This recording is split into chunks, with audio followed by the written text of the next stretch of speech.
Wow, I have done a lot of degrees. Ugh. At the time I didn't know what they were going to be used for, and now they make perfect sense. So I was sharing with some of the kids today that I thought I was going to be a vet, and then when I did my work experience I realised I loved animals, but I didn't really want to be a vet. So here I am, so thank you for that introduction. Tonight is all about healthy tech habits, basically. It's not necessarily, if you're here, I guess, for cyber safety or all that kind of work around online, stopping online bullying and some of those sorts of issues. That's not necessarily my bag, but we're going to touch upon some of those issues, and there's definitely some resources around that at the front that you might have seen as you came in, and the kids today were also doing some work around those issues as well. So my main research focus, I guess, or the question that I ask is, how do we stay human in a digital world? And what does that mean when our lives have kind of been colonised by technology at this point? I struggle to find a point in my life where I can be screen free. I find myself at the gym on the treadmill playing solitaire. I can connect my phone into, all of these amazing machines there. And even on my flight over here, I can, for free, connect to the Qantas Wi-Fi.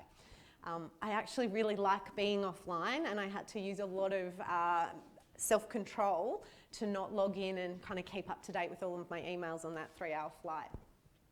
So the purpose of today, I guess, too, and the focus of my work is also for this to be sort of fun, parent education and fun. Sometimes people are like, what? How are you going to do that?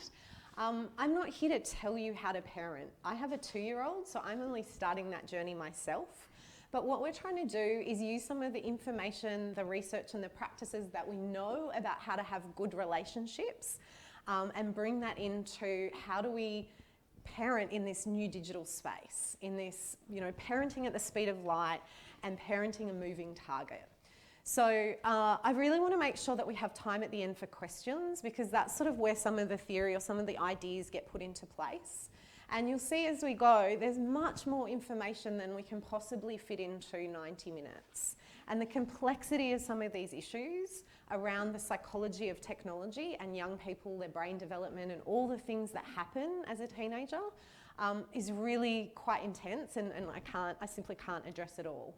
So I'm going to try and, paint some broad brushstrokes, and at points be relatively provocative to get you thinking about what is possible in terms of parenting and around the challenges of you versus the screens. Is there anyone here who's not having any issues at all with their young human and their devices? Anyone? Because I would welcome you to come down and please present with me on how you're doing that. It's a very broad issue and an issue that's touching, all of the kids in all of the classes sometimes, and really knows no boundaries sometimes. So I guess one of the challenges is separating learning. Hi, come on in. There's some seats up the back and around the sides. The challenge, or one of the many challenges, is separating learning from the fun stuff. And I guess there's this idea that laptops are this pristine utopian learning environment that can't possibly be hacked, so can't hack through the firewall to do some of the things that maybe we shouldn't be doing. And it's sort of like eating our broccoli, that we use this for learning versus the smartphone, which is sometimes viewed very negatively for some of the things that, the distracting effects that it can have, and thinking about it in terms of being a little bit like a bowl of sweets or tasty treats or something like that. The problem, I guess, is that there's not 2 separate bowls, but one. And you have to wade through the candy and the chocolate and the sweet treats in order to get to the broccoli and do the good stuff. All right? How many people notice themselves that you pick up your phone to do something quite important or useful and with a function, and you accidentally find yourself getting distracted by other notifications there? Okay? And what we know is young people don't have the brain architecture to delay that gratification or not check and not go down that rabbit hole. And I think to some degree we're being unfair to expect them to know how to do that without having any lessons whatsoever in how to avoid digital distractions. We haven't explicitly taught this. We haven't really taught ourselves sometimes how to avoid distractions. And we talk about, I was a chronic note passer. I was distracted, but I didn't have a smartphone. All right? There's always been ways that humans have wiggled their way out of doing some of the tough work and procrastinating. I guess the next part, the rapidly changing landscape and digital practices of young people. So anybody left in the room who hasn't heard of Fortnite yet? All right, a couple of people pretending, no. Have you heard that next year in the Fortnite World Cup there will be an all-female team sponsored by Bumble, which is a women's dating app? That's the new news out today. And things like snap streaks, which always tends to be something that parents are like, what is this thing? Are we familiar with snap streaks? No? Who's familiar with snap streaks? Want to give a go at explaining it to the audience? Is that a small human up there with their hand up? Can't quite see. Yes? You basically take a picture and then send it to someone. Mm-hmm. Over the days, you get a certain score, and it ups your snap score. Beautiful. So it's basically, and it doesn't even have to be a picture, it can just be a message, right? It's a volley of messages back and forth on the app called Snap, or it used to be Snapchat, and it's called a snap streak. So we're trying to have a streak of messages volleying back and forth for as long as possible. So this is kind of like the modern day currency of friendship. Like back in the day, I would have half of a friendship bracelet and Amy West would have the other half of the friendship bracelet. That was how we showed that we were besties. With Snap, you're having this kind of bestie relationship with dozens, maybe hundreds of people, and having very short, sometimes not very meaningful chats back and forth. All right. How many of you have kids who are a little bit freaked out if their snap streaks got broken, or the idea of their snap streaks breaking? Anyone want to admit that? Yes? Don't go on an overseas holiday because you'll have all sorts of problems with making sure that there's Wi-Fi access and needing to give passwords out so other friends can keep the snaps going. In private practice, I have some kids with problematic use of devices and games and all sorts of things. Some of them will have 30 to 50 kids that they've had 700 days of snap streaking with. So it's almost a full-time job to keep these things going. To many of us, it's like, what? Why is this important? How can this possibly be something that we spend time on? And I guess our challenge too is the nature or the idea that as we get older, the newer the technology, the more foreign it's going to feel. All right. I felt like up until I was about 40, I could wrap my head around most things, but increasingly I'm really having to squeeze my brain juice to try and understand how this is part of those digital practices of young people. So I guess if I'm feeling the pressure and the overwhelm of it, I can imagine that other people are really struggling as well. So Fortnite too, I guess we need to rethink, and a lot of research is happening around, is this maybe just a way that people hang out and meet up online? And certainly in somewhere like Sydney, where so much development is happening, where we're really all just living in boxes and there's not a lot of planning of the outdoor spaces, there's not the skate parks necessarily, then that is where kids are hanging out. Because it's not, I guess with Fortnite, it's not a particularly high-end game. Like, yes, there is a 16-year-old who won $3 million for being able to play it really, really well. But for most kids, they've sort of, the fun of Fortnite has worn off. It's actually more about the fact that that's where everybody is hanging out online, and the conversations that happen in that space, like might have used to happen at the real skate park or on town hall steps, for instance, if you grew up in Sydney. So, snap streaks, my daughter is being left out. Definitely a way that ostracism and that sense of belonging and connectedness sometimes gets ruined when in these spaces there's all sorts of, I guess, psychological issues that crop up that I guess maybe are no different, that sense of belonging, no different to a few generations ago. The challenge, I guess, also is parenting, period. It's not an easy job, and there's lots being written about and lots being discussed in the media, I guess, at the moment too, about modern parenting and toxic parenting and helicopter parenting, snowplow parenting, lawnmower parenting. You choose what your analogy is. That there's a sense of shame being placed on parents because we haven't managed to get it right. But again, it's the first generation of people who are having to grapple with these issues with no playbook. Right? We don't have one single playbook. I'm going to give you some ideas tonight about what that could look like, but every single household has different attitudes towards technology, has different understandings of where that fit in your life.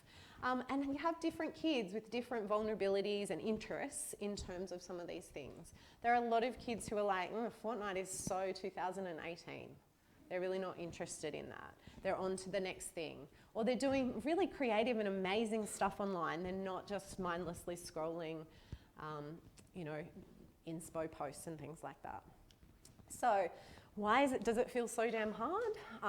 We're apparently working harder for less, we've got less support systems. So I think some of the research shows that in the past we would have 17 people supporting a family, and that whole idea of it takes a village, and now our communities are actually smaller and our support networks are smaller too. And even Maggie Dent, the guru or the queen of Australian parenting, talks about why it can be much more difficult or feel much more difficult than previous generations. The other challenge is simply that the teenage brain is under development. For most of us, it would be around the age of 25. We hear that statistic a lot. Sometimes it's earlier, sometimes it's later. And the model that I've been giving for a while now, and I gave to year 8 and to 10 today, is Dan Siegel's handy brain model. So it basically goes like what you can see here. The limbic regions, or the emotional brain, is your thumb. And then as it wraps over, you can see that that's pretty much how your brain would sit inside your head. This cortex and prefrontal cortex, which is what sits behind our forehead, is really that centre of control that we're trying to get young people, and sometimes ourselves, to use when we're avoiding distraction, doing deep work, concentrating, making good choices, being aligned to our goals, thinking about our future, and all of those high-end cognitive processes. So they happen pretty much here. Language and whole different bunch of things are scattered obviously throughout the brain, and apologies to neuroscientists in the room, it is a very handy but simple model that really helps us understand that this section here, the emotional brain, sometimes gets hijacked and takes over. And this thinking human brain flips out, switches off, and doesn't do the work that we would be hoping it to. So as the brain develops and the architecture gets put into place, then this switches on a lot more, and we get better at knowing when and how to switch it on. Okay? Again, it takes rehearsal, role modelling, and repetition in order to get there, in the same way that learning a musical instrument or becoming a high-level athlete takes practice and rehearsal to get there too. So providing those opportunities to discuss and to role model and to rehearse what to do and how to remember to do those things is really, really valuable, and all of that comes through the conversation and connection that we have with our kids.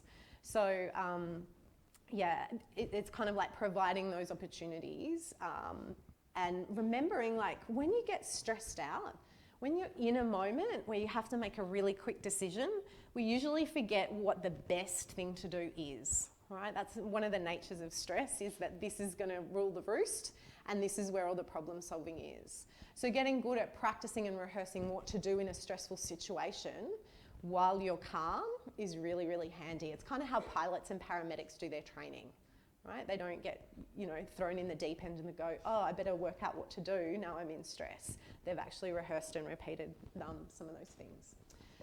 So we adopt technology very quickly, and to those kids who were here today and are seeing this for the second time, you can do a bit of quality assurance for me and tell me whether or not my presentations are consistent throughout the day. They've probably already seen this.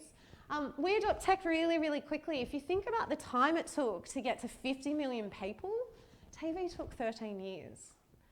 Angry Birds was taking just over a month. Pokemon Go 4 years ago took about 19 days, and Fortnite unfortunately didn't take a fortnight. Like, it didn't take 14 days. That would have been perfect for my graph. And I show people that it's a really good example of, like, what's left on Earth that you can't Google. And the question is, how long did it take Fortnite to reach 50 million people? Or at least last year. So I tweeted this guy called Tim Sweeney, who a lot of parents hate because he made Fortnite. He's the billionaire who has just released and started talking about the metaverse that Fortnite will actually live in, which is this kind of crazy cyber platform that is just beyond my comprehension, at least. So I tweeted him and I said, hey, this is my picture. I need to update it. Can you help me out? And he told me that, which wrecked everything. And I'm just going to show you that because it's pretty legit that he tweeted me back. So what we need to keep in mind, though, it might have taken 6 months to scale up to 50 million. It has had 200 million active players for over 18 months and is the most popular game ever made. And doesn't really look like slowing down, again, because he's got such an incredible vision for how it's going to continue to sort of roll out. And Fortnite, I'm not trying to, I guess, defend Fortnite, but there are some things about Fortnite which can be used to support how we want to parent digitally. One is the fact that a battle in Fortnite is 20 to 25 minutes long. It's not a persistent world like World of Warcraft or some of the other games that continue regardless of whether you're playing or not, and the fear of missing out or the fear of the things that you've built up being looted and burnt down are not there.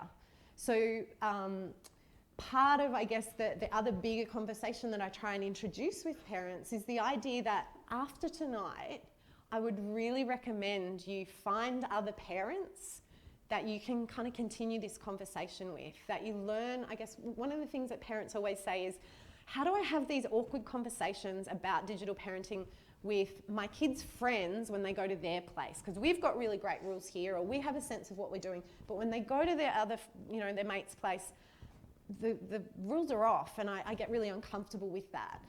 I guess I would really encourage you to have the good old talk around, hey, Billy's coming over to hang out. I'm just wondering what's happening with technology, right? I'm just wondering where that sits in your family. Here's what we're doing. I'm just wondering, how does that work? I know that sounds kind of maybe Pollyanna-ish and a little bit like, I don't know, from the 90s, because that's what my mum did when I said I was going to Amy West's place. To check in that that's where we were really going, and my parents had relationships with other parents. Now in Sydney, and again, I don't know the Alice Springs vibe, but in Sydney a lot of parents won't ring up and have those kinds of conversations. I'm guessing that you might have a better community around that, and you might be able to continue the conversation in a bit more of a chillax way than it being an awkward thing where you kind of feel like you're asking the wrong questions or something. Because it really relies on the community to have that underlying similar, being on the same page and being able to ask some of the questions around what's it going to be like? If you're trying to get your family to the dinner table at 6:30, can you all agree to get kids offline before that? And maybe it's by having some of those, some of that understanding. One of the other things that we talk about is the idea that you can't just kind of call 5 minutes and then expect them to jump off. If they've just started a battle. So in a similar way, you wouldn't run onto the soccer pitch on the weekend and say, oh, my kid's only going to play for 5 more minutes, and they're going to come offline. So just understanding, I guess, some of the ways that the digital space works, and the best way to find that out is actually to talk to your kids about how it's going. So we know that tech has changed really, really quickly, but our brains basically haven't. So we've got a relatively old operating system sitting there with huge amounts of information being flooded into it. And again, the kind of information isn't the learning information or good quality information. It's not necessarily like you're reading books upon books upon books of knowledge. It's actually the sensory information through social media feeds and through interactions through games and things like that. So we're really at trying to play catch up with this old system and the tsunami of information.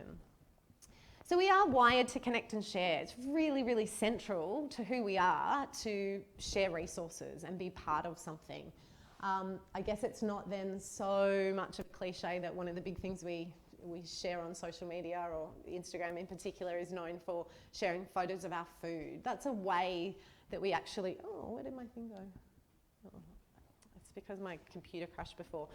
We're wired to connect and share, but one of our fundamental things is the need to belong. So I really want to get across the idea that many of the things that are happening online that feel so compulsive for young people or look so addictive for many of us isn't necessarily an addiction to the device, but it's an addiction to the social connection that the devices offer. It's feeling like you're a part of something when you're online playing a game, being who you can't be necessarily on a sporting field or in the classroom. All right, so really coming back to thinking about how central it is for identity and young people to feel that sense of connection and belongingness. So we also know that technology has been designed very, very carefully and at great cost and research and development cost to make sure that you spend as much of your time and therefore money as possible in the apps and games. And part of what I call out with young people is A, how their brains work, but B, how technology is designed in this way. So there's lots of different labs. Stanford University has a lab that's run by a guy called BJ Fogg, which for the last, about 15 years ago, started teaching how to design for pervasive use. There's a guy called Nir Eyal, whose first book was Hooked, which blew the lid open on how that was actually being used. And that was the point at which we've started to use that information to hack it backwards so that we can take control over understanding what's happening and making different choices around how we feed an algorithm, or whether or not we do read the terms and conditions before we download things, or whether we do delete Facebook or change the way we share photos of our children, for instance. So, this is, I guess, big business.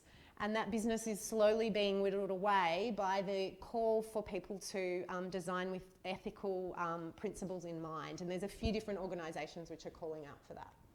So there is some good news on the horizon. What is digital nutrition? Digital nutrition is not an app where you can count your calories and feel like you're eating really well and have, an app look after your health. It's really just the analogy with food to help us understand how what we're consuming online might be impacting us cognitively. So there we go, trying to get us away from the obsession with screen time as a metric and thinking a little bit more dynamically. Designing those savvy habits that, understanding how to keep us in control rather than that idea of going on a digital detox. I guess my whole reason for calling it digital nutrition was to be the antithesis of the idea of a detox. And then, the ethical design principles, and to start thinking about what that might look and feel like. So things like the call for YouTube to stop the automatic roll, right? So that we actually have time to stop and think and breathe. There's all sorts of little ways that we could demand for that to happen, but it's a big thing. So why did I call it digital nutrition, not digital detoxing? Because I think actually having healthy habits and not having to put restrictions in place is a little bit of a more positive and proactive, kind of inspiring way of framing it than bans or restrictions or prohibition and all of those sorts of things. However, I do recognise that the horse has bolted for many families. This message is sometimes coming a couple of years too late, and so it's about reining in some of those habits and replacing them. And we would do this in food nutrition, I guess not by telling somebody what to stop eating, but by suggesting what they might start eating and supplementing their diet to begin with. So I'll give you some suggestions on that as well. We know that fad dieting doesn't work. So the whole idea of a detox where you sort of tell everyone that you're not going to be online and to only contact you on this landline or whatever you do, and then running away from social media for a weekend or whatever it is, only to come back and scroll your way through all of your notifications and work out on what you've missed out on and catch up on all your work emails or whatever it is. That kind of yo-yo dieting is not an effective way of doing it. You need to change the cognitions and the reason that you're seeking things online, that hunting and gathering in the digital space, in order to change, the way that those habits are sitting there. So yes, there's a time and a place for unplugging. I think really the question is, how do we intentionally and intelligently plug in rather than being overplugged and overwhelmed? And then finally, obviously, prevention is better than a cure when it comes to some of these things. So using the adage, if we are what we eat, then how might we consider the cognitive and emotional impact of what we consume via technology? How do we develop these healthy habits so we don't need a detox?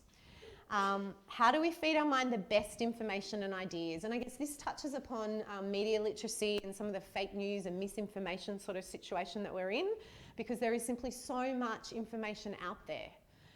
There's a quote that I really like that says, getting information or getting news from the internet is like taking a drink from a fire hydrant.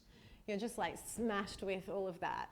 And being able to spot fake news and spot disinformation or misinformation is one of the really important things that is built into some of the curriculum that we're now having to teach.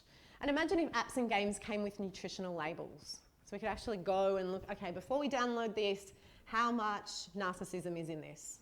How much empathy could we be looking for in a game?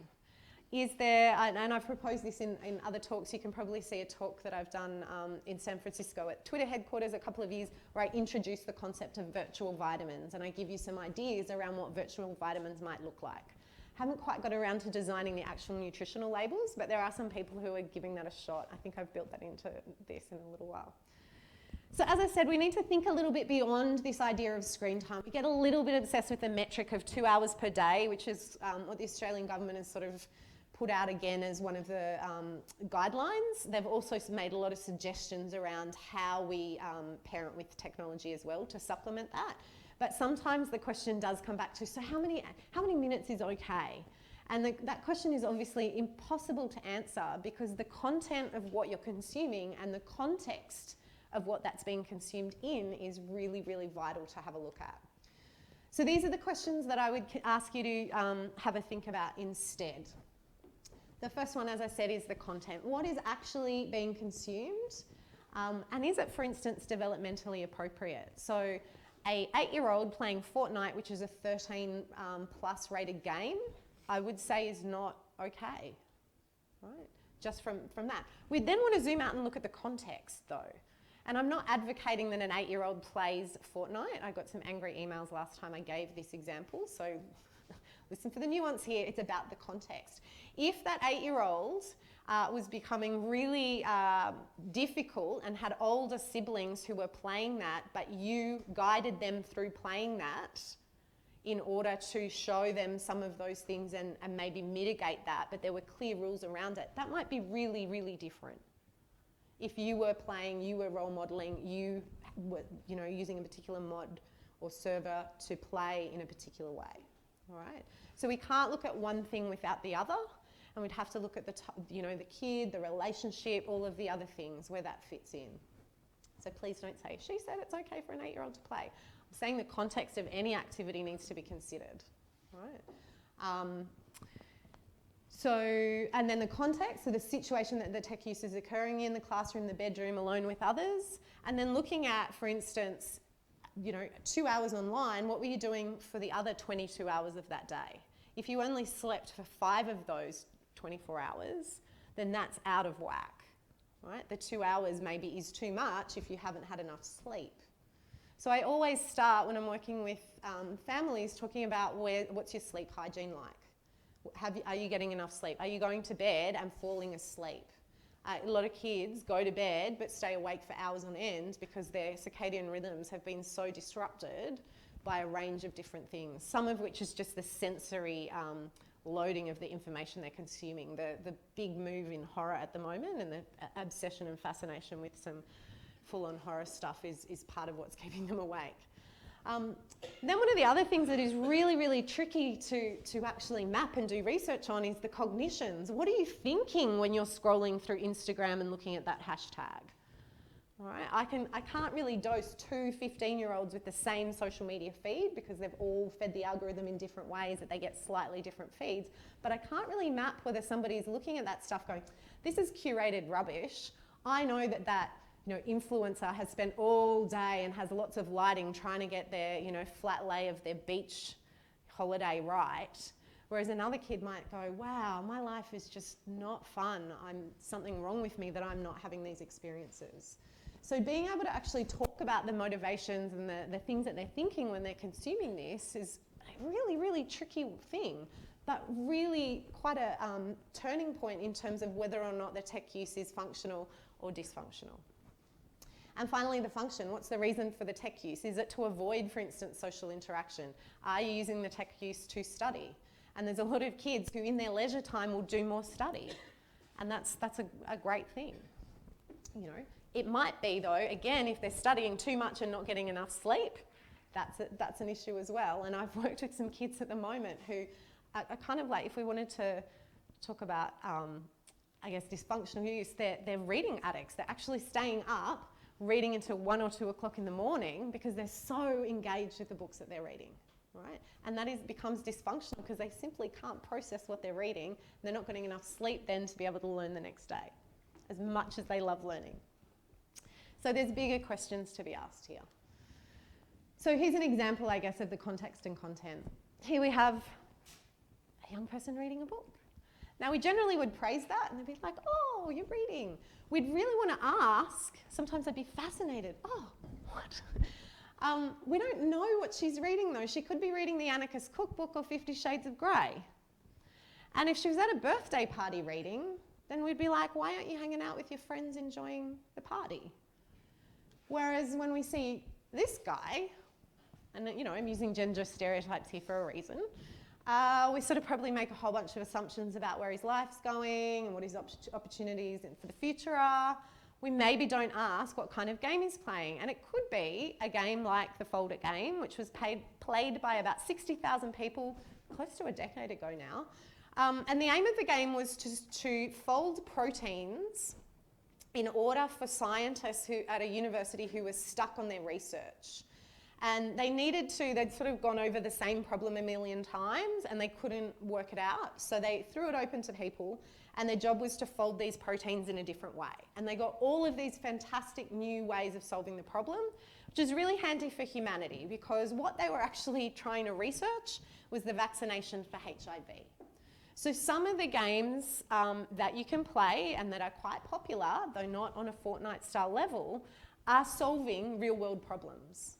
And probably how I got into doing this work was through the TED talk of a woman called Jane McGonigal, whose book Reality is Broken came out in about 2010, and she talks about the power of games to save the planet because of how much mental energy is going into solving problems, albeit mostly not real problems, right? The problem of how do I parachute in the best way down onto this island and kill as many people and be the last person standing problems, rather than some of these sorts of citizen science things. And I'll point to you towards Games for Change, which is probably one of the best known sources of alternative games that can be used to supplement a digital diet. And in fact, there's a whole movement of teachers who use game-based learning to deliver the curriculum in a space that kids absolutely love being in. And tonight I don't have time to tell you exactly why games are so engaging and compelling and just really, I guess, the leisure activity of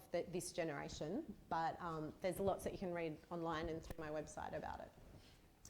So are there digital junk foods and digital superfoods? I guess this question is a tricky one. I don't want to sort of label it too clearly junk food or superfood because we know that they're sort of, superfoods don't really exist. When we talk about kale being a superfood, kale was actually mainly used to line the salad bar at Pizza Hut. That was the main use of kale up until 2011. So even a superfood can transform into, even something that was a garnish can transform into a superfood. But this is sort of some things that I'd get you to have a think about in terms of whether or not the activity is maybe great or could be tweaked. One of the things is simply repetitive or grinding activities. So things where you just sit and do the same thing over and over again. Tetris might be an example of that. So there's a time and a place for Tetris, but 3 hours of Tetris you probably, is not necessarily good. Any long stretch or unsupervised time online is not necessarily a good thing. I don't have an exact time for you about how long is too long. Again, we'd look at the context happening around that. The reason I've got using technology to escape or avoid dealing with feelings in red is that's probably the most important thing to be aware of in terms of where technology use goes from kind of a little bit okay or a little bit wobbly into really problematic. So what we see, I guess, a lot with kids who might fit criteria for the new gaming disorder sort of classification is that they have been using technology to escape dealing with another problem. That usually kids who show up as not going to school because they're gaming too much and having really, very, very pathological problems with gaming, that there's been a comorbid issue or something that's kicked off the reason for the excessive gameplay, and that's been the place that they end up going to. And most of the studies show that the need to escape and the escapism within play is what sends it kind of into the tricky side of things. In terms of the superfoods, the thing in red there is really about communicating and feeling connected to like-minded people. That idea of being able to find people that share your interests and that you feel a part of something, the sense of belonging, that's really where the social in social media comes from, I think is is central. And the research around young people and mental health when it comes to the online space shows that not having social media access is more detrimental than having moderate sort of mediated use of social media, because we recognise how central it is for young people's social lives and connectivity, especially in rural and remote areas, especially in some different communities where you might feel like, and I share this with kids all the time, I felt like I was the only person who was into op shopping in Torrey Amos at my all-girls Catholic high school in the mid-90s. It was only when I went to university that I found, you know, other people who were into the same stuff as me that I could kind of feel like I was connected and I belonged somewhere. So using that in a way to communicate, but not to supplement the communication and the connection, not as the basis for it. You know, it might start out as the way that you find those people, but then finding other more meaningful ways to connect as well. And then considering the source of your digital feed. So I'm playing with this idea. There's this whole case for humane technology. We love knowing where our food sources came from, you know, who grew our avocados or whatever. Here's Mark. He grew Facebook for you. Here is Tim again. He created that. So is there a move to digital veganism where people avoid all of the big tech companies?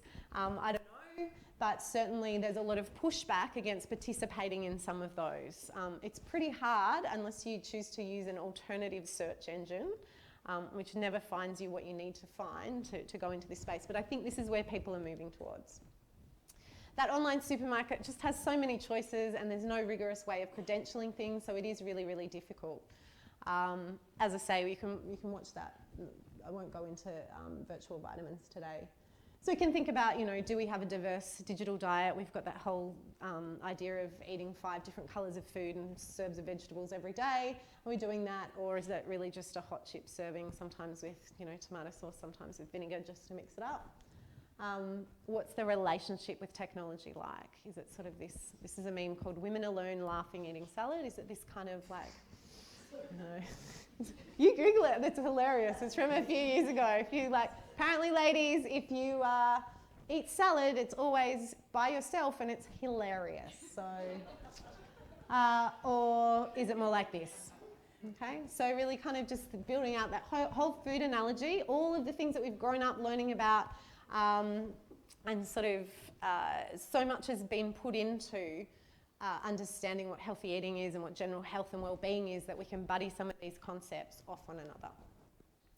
So I'm going to give you 4 ways that you can encourage these healthy digital habits and connected, respectful relationships. I guess this is not so much about the digital as just the relationships, because the relationships are then the bridge to all of the other things.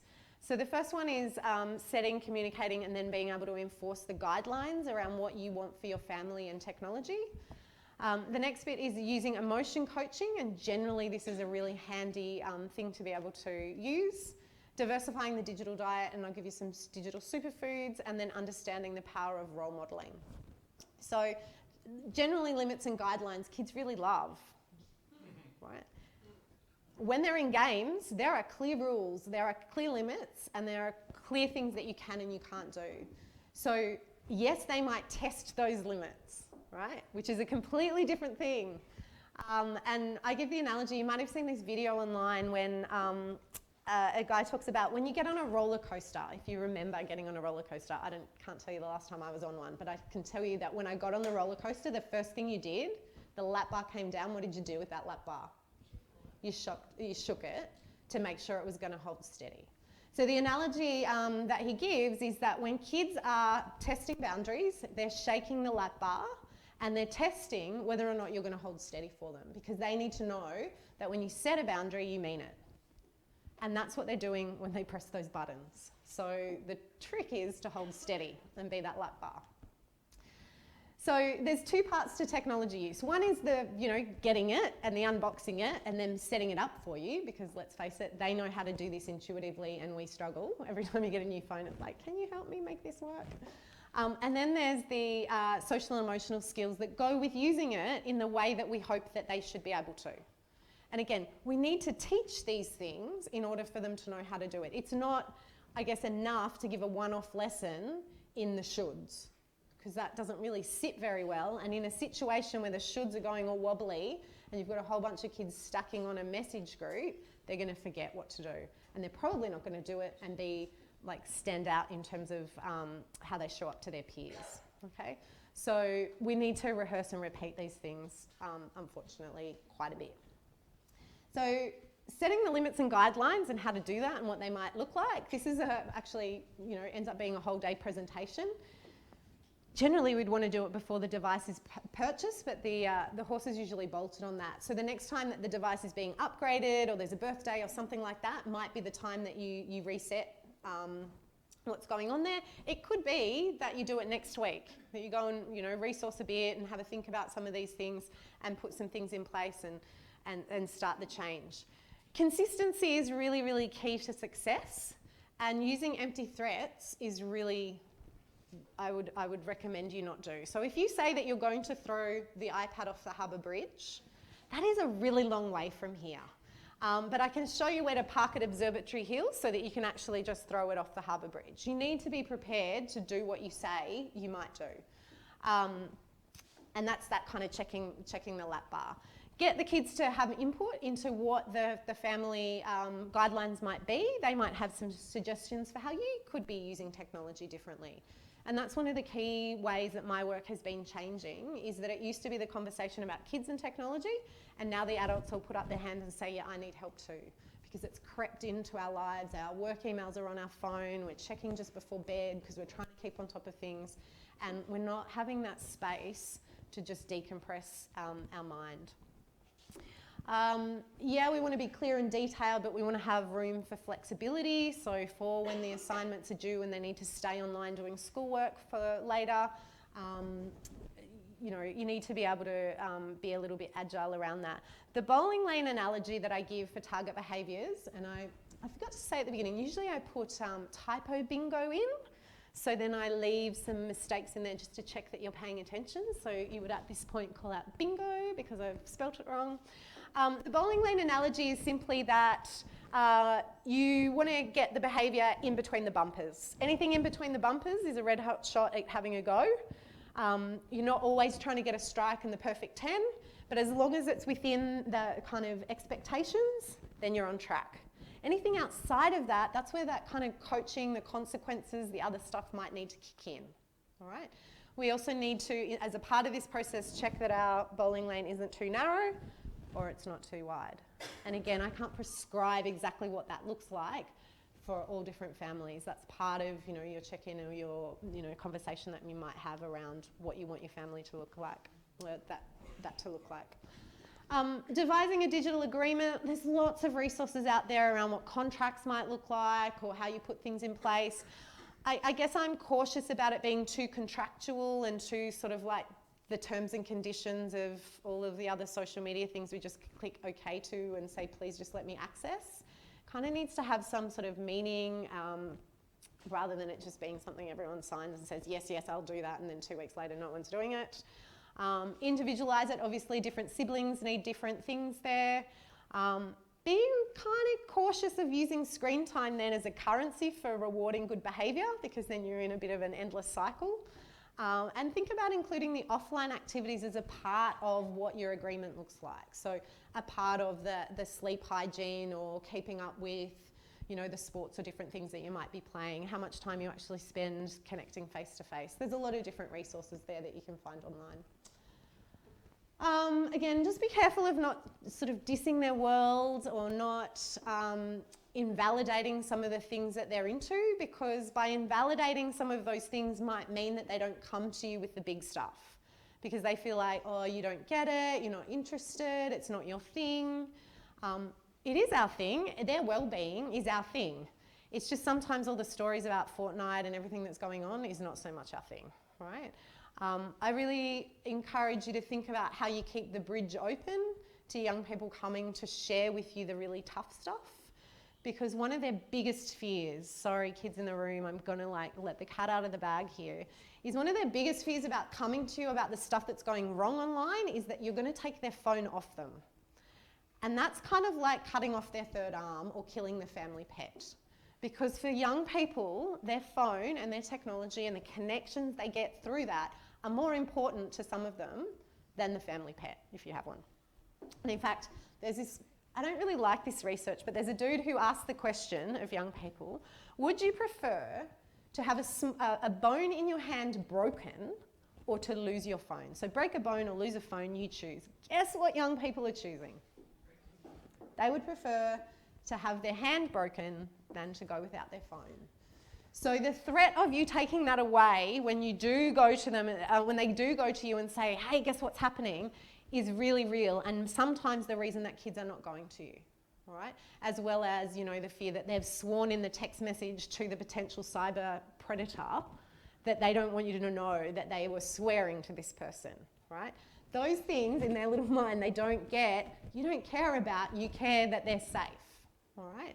So we need to kind of work again with that underdeveloped brain architecture that makes some kind of sometimes inaccurate judgments around how you're going to respond or what you're going to think about. So using emotion coaching, I guess we're trying to go from this. Anyone feeling like this is happening in their household? All right. To this, where this is apparently where you go and have a mani-pedi together or something. You watch a rom-com, I don't know. That's not necessarily what it looks like, right? But I teach a course called Engaging Adolescence, which comes from the work here. It comes from a book by Michael Horton. He's a Byron-based psychologist. I really recommend this book if you're trying to, I guess, formulate better communication strategies or work out how to kind of work with some of the behaviours that you're getting. I guess there's lots of books for toddlers and understanding why toddlers have meltdowns and all of those sorts of things. This is basically the same thing except for teenagers. And, you know, the meltdowns that teenagers have are almost for exactly the same reasons. They just have a better vocabulary to swear at you when they're having those meltdowns. So, yeah, I won't go too deep into some of the emotion coaching stuff, but it's the behaviour that we're addressing, not necessarily the technology. It is a bit like the family pet. So selecting the nutritious online activities. There's too many choices out there. You can't be expected to keep up with what's really educational versus what's just popular and trendy for that particular week. So I think the hot thing that's going on at the moment is talking about TikTok. People familiar with TikTok? No? Yes? Yeah? TikTok used to be called Musical.ly. It's rebranded. It's really massive in the news at the moment. My system crashed when I was trying to put some information in about this. But basically Google TikTok and get it off your kid's phone if they have it. I mean, I don't say that very regularly. You can tell that my approach is pretty kind of relaxed around understanding what's going on. But TikTok is a kind of very difficult one, and it's very unregulated because it's come out of China and it's constantly moving and shaping, and there's some not great examples of what's happening there. My 10-year-old loaded it on my phone and I had a look at it. Just looked like YouTube to me. It looks like YouTube, and it's sort of like YouTube until, just like YouTube looks like it's YouTube until somebody's inserted pornography or is live streaming. It's, yeah, I mean, kind of. Yeah, behind what you don't see, but it's anyone. There used to be an app called Chat Roulette around where it was literally a chat on roulette. So you would press a button and it would spin and then deliver you someone to chat to. And yes, that could have been, you know, Miley Cyrus at one point was using that. You could chat to Miley Cyrus. You could chat to somebody very, very uncool. So what's also happening with TikTok is they're then filming the TikToks, so the videos, and then putting them on Instagram. So even the kids whose parents are, you know, we're saying no, don't have it, and they haven't, you know, broken the rules and downloaded it, people are then streaming stuff onto Instagram so that then they can kind of participate and get what's going on. If you're interested in more in that, get in touch with me and I'll show you some examples of that some friends of mine have done around how parents should manage it. It's just one of those ones that's getting out there way too quickly and we don't have enough kind of awareness of what's going on to put it back in the box quick enough. And just how, you know, it keeps shifting and moving. So using some trusted resources, I really, really recommend the Office of the E-Safety Commissioner. They have an iParent portal and a whole range of things there that you can access all for free. Then there's Common Sense Media, which is generally on the front foot of doing a lot of the reviews of things like TikTok, of all the new movies, TV shows, apps and games. So you can go there and get lots of information. It is US based though, so some of the kind of Australian trends that are slightly different to the US just in terms of our size don't get picked up. And then Cyber Guide is another one. If you're looking at using like mental health apps in terms of meditation or thought trackers and some of those, again, what I would call digitally nutritious things, it's good to check in sometimes whether there's any evidence based on those, because there are, I think at one point I had 82 apps on my phone and 3 of them were called Breathe, and they were all mindful breathing apps. They're not necessarily designed by anybody who's studied breath work or pranayama or psychology or any of those things. They're just people who know how to build apps and know that there's a market for people who want to do well-being. So you can have a think about that. These digital superfoods that I'm mentioning, Smiling Mind, for instance, is an Australian-based meditation made easy app, and it does have research to back its effectiveness, and it starts for kids as young as 7. I've actually used it with a 5-year-old before in the schools that I've worked in. Games for Change is a site that I suggested in terms of diversifying that gaming diet and playing some different things that might be a little bit more pro-social and have a little bit more of a purpose to them, while still using all of the problem solving and team-based sort of thinking that is there. And then Game Aware is a program by a Melbourne-based PE teacher called Andrew Kinch. And he's developed, we've become friends actually, we're on a SBS show together and we talked more, and I've basically gone through his parent program. He calls it From Habit to Hobby. So it's really taking back the reins. So if that horse is bolted, taking back the reins around how to play intelligently without it taking over your life and your kid or your kid's life. For the 6-week parent program is less than I charge for a single parent therapy program, like 1 hour of therapy. So in terms of the cost, it might seem a lot for an online-based thing, but if you got to the point where you needed to go and see a family counsellor or even a psychologist for a couple of sessions, it's far cheaper than that. So it's you don't have to be like addicted. There doesn't have to be a massive problem for that to be beneficial, because it helps you understand the motivations for gameplay and why, kind of what I was saying before about why it's so engaging and kids just can't put it down, because it's really playing into a lot of their vulnerabilities around autonomy, independence, the ability to kind of try on different identities and play as different avatars. And games obviously get you to play just at the point of you being able to make a win and just at that point of success. So you're determined to keep going back in order to get that win, in order to level up. So that's part of what so drives them to be so motivated. In a way, I guess sometimes a classroom can't do that because it's not getting them right on the edge of their ability, and then encouraging them in that way. So the power of role modelling, I guess this is a new part that I've put into these presentations in the last little while, because we're recognising, and there's more and more research coming out, the role of role modelling of our technology use, especially from a young age. I guess the dangers of the distracted parent when it comes to, I don't want to sound like, oh, we're suddenly more distracted. I don't think my mum like supervised me every single second. She was probably, reading Women's Weekly and watching Ray Martin or something half the time. Like, it wasn't like in past generations that's always been the case. But obviously the ubiquity of that device and all the things that it offers, you can be paying your credit card bill and all of those things while at the playground trying to make sure your kid doesn't fall off the swing. Not an example from my real life from last week. But, that there is, kids are like a sponge. They're watching what you're doing. They're watching whether you're like cheekily checking your phone while you're driving. And certainly it becomes a part of our, our family lifestyle in terms of, where do devices fit when you're having dinner? Are we actually able to have dinner together more often or less often? There was some research that came out a little while ago that showed only 30% of families are able to get together for dinner these days, that there's a huge drop in the way that we're sharing meals together for a variety of reasons, and that's obviously not just because of technology. And we'll just take a reality check at the moment, at this point. Right. So then there becomes an issue around, oh, I don't know how that works. What? So finally, some tech taming tactics. I guess we don't know what this exactly is. We're only just developing the playbook. We know that it's harder to retrain bad habits once they're in place rather than creating healthy ones to begin with. So killing notifications, I feel like this is still things people need to learn and haven't quite gotten to, that we maybe sometimes hold on to particular ones that we don't want to miss, you know, a Facebook message or, you know, work emails or things like that. It's not a surprise that they're in red. They're trying to vie for your attention. I'm the sort of person that if there is a number 1 there, I need to look at it. I could never get to 24. That would freak me way too much.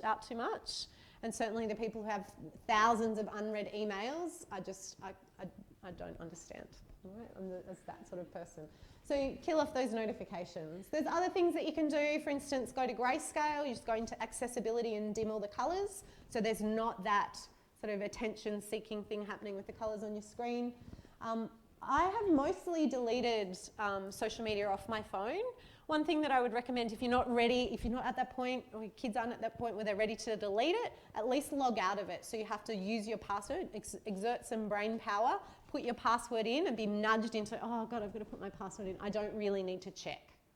All right. So if you haven't deleted them, you can at least put them in a folder altogether, move it away from the home screen and label it something like, mine says at the moment, choose wisely. You can label it something that might then, again, nudge you towards the behaviour that you want instead. They're all the little opportunities for you to realign what you really want to be doing rather than be sucked down the digital rabbit hole. Auditing your usage used to be something that you'd have to download an app to do. It's now built into most of the operating systems that are out there. So again, just like in food, for instance, if you're trying to change your eating habits, you might keep a food diary. This is like keeping a digital diary and tracking exactly what you're doing on a daily basis. And that information, while might not be enough to actually change the habit, gives you really clear data, because we're not very good at estimating the time we spend. We always underestimate. Getting a sense of how much of your waking life or how much of your day, how much over the week you're spending on particular apps and games. And thinking about how you might redistribute those to the things that matter. Right? And getting the things that matter done first, and then maybe giving yourself some downtime in the bigger context of having slept enough, moved enough, all of those other things to use your favourite piece of technology. Do you need software to support the behaviours? Maybe you do. And I'm not anti saying there are some really great, or maybe there's not some really great. There are lots of parental apps out there. I can't say whether they're great or not because I haven't tried them. I haven't installed the hundreds of different ways to sort of lock people out of technology or monitor what sites and apps people are going to. So I can't say I recommend this because I simply can't have tried them all. What I will refer you back to is the Office of the E-Safety Commissioner, where you can go into, like, some are for console gaming, some are good for web browsers and all of those different places. So I'm not anti that. I think absolutely there is a need for sometimes that just to be in place so you don't have to, keep checking and have some of those concerns. I guess what I would remind you that, they don't replace the relationship that you have, and they can't build the soft skills, that ability to, exert self-control that just comes from practice and from failing to regulate. So it can support you, but it doesn't ever replace you. Applying the 20-20, however many 20s are up there. I keep adding 20s because I keep thinking of different things there. Every 20 minutes, doesn't have to be 20 minutes. If you do it every 50, fantastic. Look at something away. Take your face away from looking down here to the further distance. It helps with your eye health and the muscles that are required to focus and refocus at different distances. Blink 20 times. I chuck in some different reps of an exercise, resetting your shoulders, some of the technique and the different things that are happening to postures very, very tricky. You know, kids went to a careers fair today. I'm like, physiotherapy, get into that. There's going to be a lot of people who need their shoulders and their necks sorted. So just different ways that, again, you can bring awareness to the body and take some brain breaks. Getting outside and move. That's probably not the best example of an outdoor environment, but you get the point. You've got a lot of better examples just outside. You can't replace, you know, you can't get physical movement through an app. It can, you know, help with that and structure your yoga practice or your 7-minute workout or whatever it is, but it isn't available there. Getting creative with setting limits. I guess there's lots of different ways that you can do this, from taking the charger away or giving the device fully charged and seeing how long that lasts. And yes, we know they're going to go and borrow a friend's charger at school and juice up, but that's just part of that process. You might, sometimes I talk to teachers about the idea of having like docking phones in one of these. So if kids want to check their phone, not in this school because you've got different rules around that, but if you want to check your phone, you can. You just have to walk across in front of your peers and get your phone. No kid's ever going to do that. But you can actually get little versions of that at Target, like one with 6. So you might have a place in your house where all the phones get docked when you come in, might be near the charger or something like that. So rather than the phones kind of being connected to you at the hip all the time, there's a place that you have to remember to go to if you want to check, which again is that nudge of saying, oh, here I am walking back to the pocket again. What am I looking for? What is it that I'm seeking? What am I avoiding? What am I stuck on? Right? The geography assignment that I just don't want to do or whatever it is. The co-play, co-watch and conversation. So really thinking about playing games together, not even like creepy naff way or like, oh, mum went to a parenting talk, now she wants to play Fortnite with me. Right? Don't do that. Like, oh, because all the kids will be waiting for you when they come home. It's like, okay, what are you going to do? What are you going to change? What are you taking off me? What have you learnt? Right? They're ready for all of that. But actually sort of changing our relationship to the idea of gaming. And many parents are sort of like, oh, gaming, I don't get it, I don't have time, right? But when you download this stuff and you give it a go and you realise how tricky it is and how they've learned all of these skills with absolutely no help from us, it makes you feel really vulnerable, but also kind of proud because you think, wow, you could apply all of that problem solving to something that's not that important. Imagine we created really sticky dreams and gritty like traction with our goals and built that kind of interest in solving some of those problems. So I would really encourage, kind of like we used to sit around watching the one TV show because there was that one device that everyone just had to like watch E Street or whatever it was, that we're doing that together and that might become part of what your family spends time doing. I know sometimes that's a stretch because you have absolutely no interest, but fake it till you make it is what I say sometimes. Applying the 3 M's. So this is the last bit here. Just thinking about these 3 principles. So again, sometimes this is all I present is just this bit on being more mindful, being able to pause and think through what you're actually engaging with and how that's impacting you. Meaningful. So does it have purpose? Is it aligned to what's important to you and the stuff that matters in your life? Is it aligned to the goals and values that you have? And moderate, in that you're moderating technology use in both the amount of time that you're spending online, but also how you react and respond online as well. So that kind of online outrage or over-the-top reactions that we have sort of happen because we're not looking at people eye to eye. We're not having the face-to-face interaction. And we say things because we don't have that eye contact. It's called the digital disinhibition effect. So we just say stuff because we're not present to the humanity of the other person. The other thing too is many of us are online late at night and we get, not trolly, but outraged and say things late at night, and that's when that prefrontal cortex is logged off and gone to bed. So some of this brain is driving the bus. And then on top of that, for some of us, and I did a lot of work with New South Wales Rugby League, for some of those players, they're not looking at people face to face, their brains have clocked off, and they've got a few under their belt. So that is disinhibiting the way that they respond online and sometimes getting them into trouble. So there's a whole range of things that we need to think about when we're moderating. And they're the 3 M's that if there were a lens that you could put on when you're engaging with technology, that's what I would suggest. I'm going to skip through this. It's basically some food analogies again, but we've probably all had enough food analogies and not enough dinner.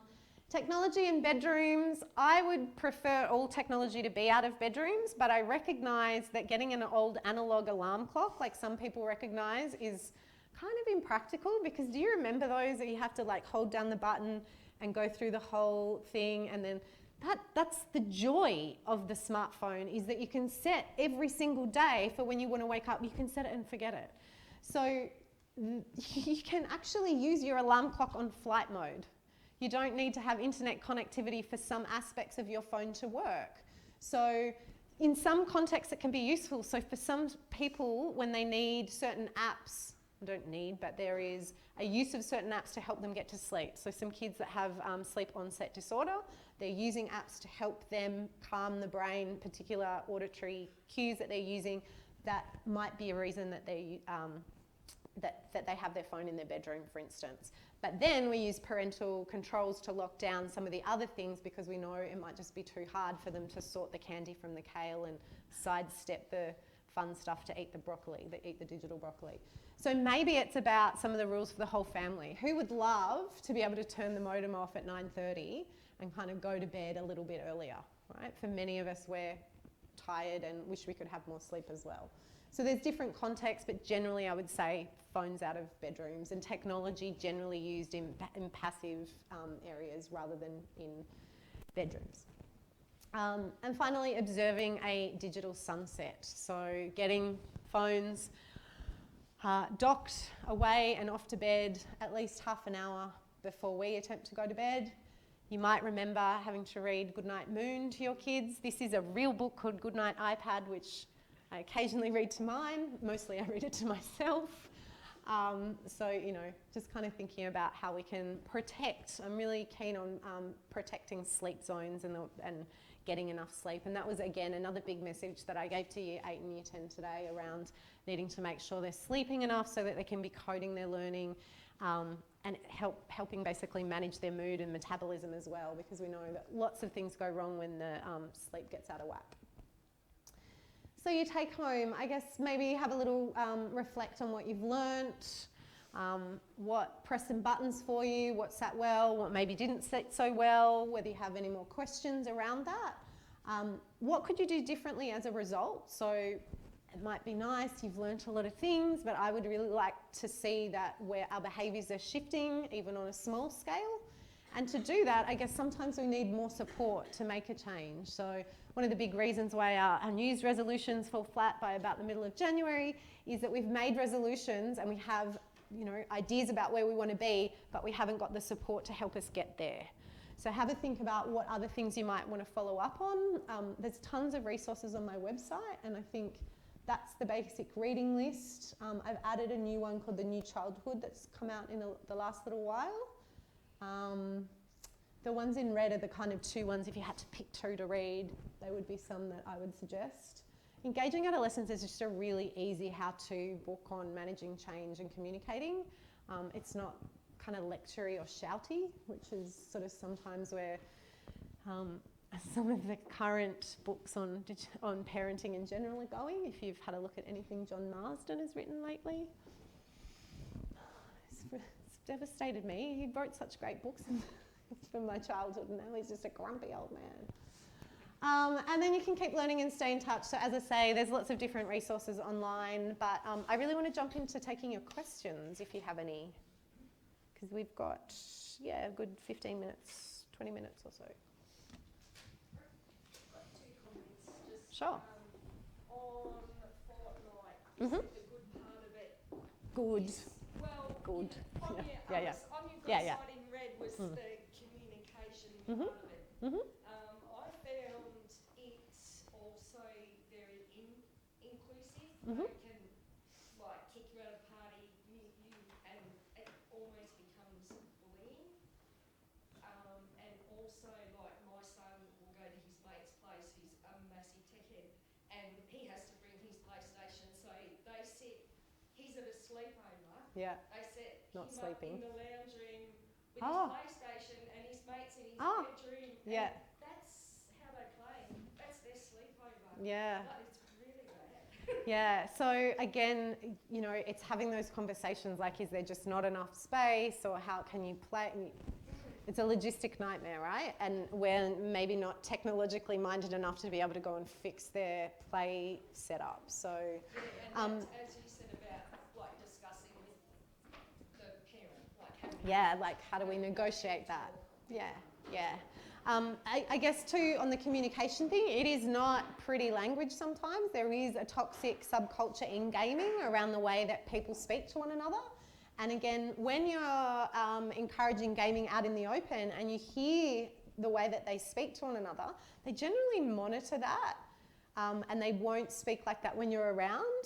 And so they do have that filter. But yeah, there is a problem with the way that some of the gaming culture is quite not cool, you know, the misogynism.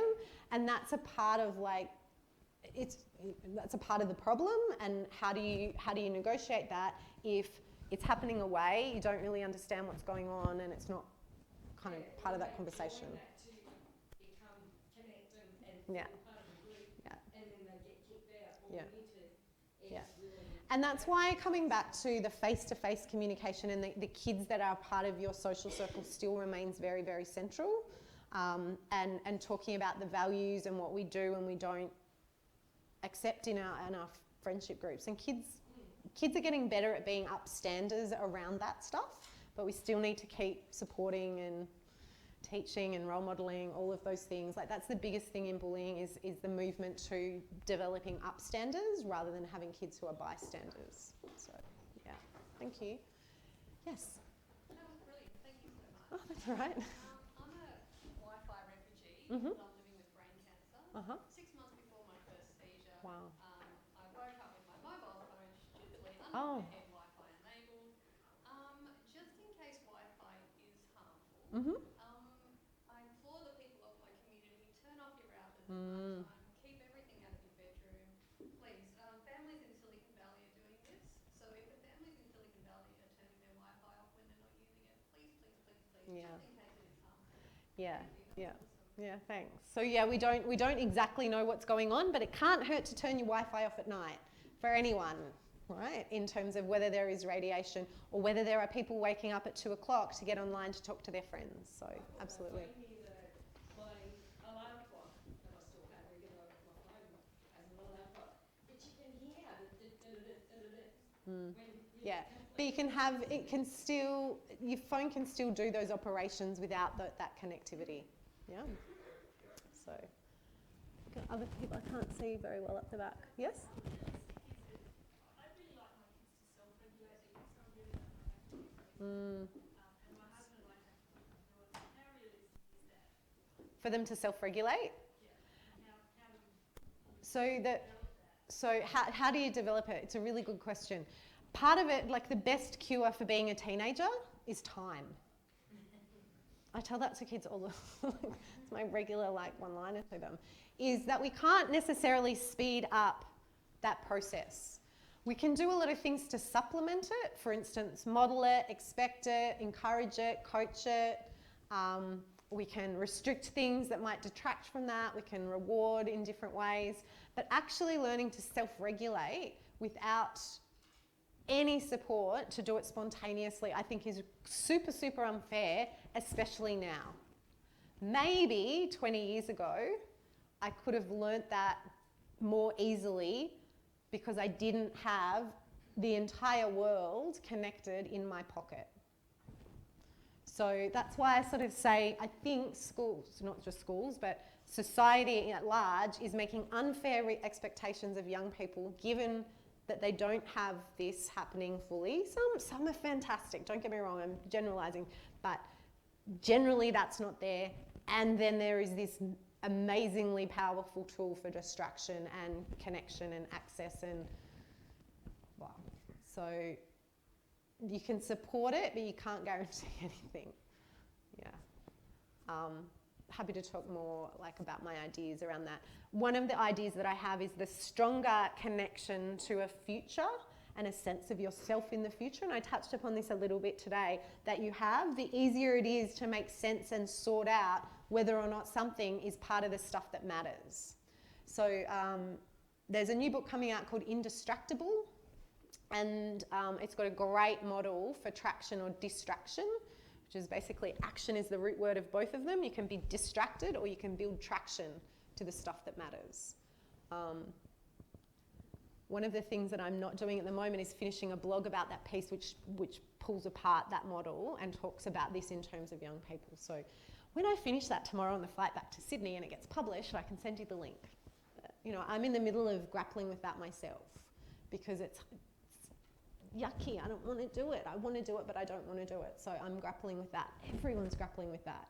Young people grapple and they don't regulate because they can get their phone and what's the future anyway? Do you remember when you were a kid and you had to think about the future? It was like, Y2K, the world was going to end and it didn't matter. Anyone else? Hi. So isn't really the key to this sort of, to a certain extent, enforcing some sort of parameters of the use? So for us to, in a sense, as parents, to more or less allow or dangle this carrot of unlimited, unrestricted access from most of the information we've ever had in human history. Yeah. To expect our kids to be able to self-regulate. Teenagers particularly, who are just everything now. Yeah. Having programs or parental control systems in place to provide parameters, at least. Not so much. I mean, I get the issue of just to restrict straight away. Obviously, I remember what it was like when I was fully restricted at stuff. Yeah. I raged against it a bit. Yeah. And other ways to do it. I think there's always going to be a sense of that, but to sort of guide within set parameters is probably the key to the usage. I mean, Absolutely. And a lot of young people, when you tell them that Mark Zuckerberg started Facebook as a way to rate women, they're like, oh, they change their way that they use and think about it when you kind of blow open some of the things that are being used on them as a part of this like massive experiment on society. So part of it is information, part of it is understanding your brain, part of it is saying, here's like kind of like the training wheels or the P plates. I'm going to sit with you in the learner's seat. Then you're going to go and do your driving test. You're going to get your Ps, and then like in New South Wales we get red Ps to begin with, and you have to do a certain number of hours driving. You've got restrictions. Then you get your green Ps, and then you're allowed to drive faster. And there's all of these different ways that we have training wheels, and we support you till you have your full license. And that doesn't exist. That hasn't been prescribed, right? We haven't worked out what the blood alcohol level for, all the things that we've put in place for driving. We haven't worked that out yet. There are people absolutely trying to do that, and I'm trying to be not too moralistic with some of the things I say about the ideas that or the ways that we could do that, because I'm conscious that this is a personal choice. I think one of the issues is that we kind of try to keep up with the iPhones and we hand out all this technology, and it's definitely, the accessory du jour. But then we sort of don't have a way of reining that in. We kind of blow it open way too early, and the kids don't have their driver's license. They haven't, they go straight into driving the Ferrari in some instances, and now we're starting to think about the rules. So we kind of can't give with one hand and then take away with the other, and that's where some of those kind of putting new rethinking and having these tough conversations and awkward conversations, and there's going to be tantrums and fear of change and all of that stuff, but there's also going to be a whole bunch of other impacts if you don't. So it's just working out what you're up for in terms of change. Sometimes it's kind of like sleep training with kids. If you've ever had a kid that doesn't sleep very well and trying to do all the things that the sleep books say, there's so many paths to get that kid to sleep through the night. You've got to choose something that's going to work for you. And I'm not here to kind of be the control crying person or the co-sleeper. I'm sort of like, here's some ideas. It's messy soup of life that we've got to work out. So I hope I, cooked you up a nice soup there. Thank you for your time and for coming out. I know that, coming to things at the end of the day is always a bit of a strain on the good old prefrontal cortex. So thank you.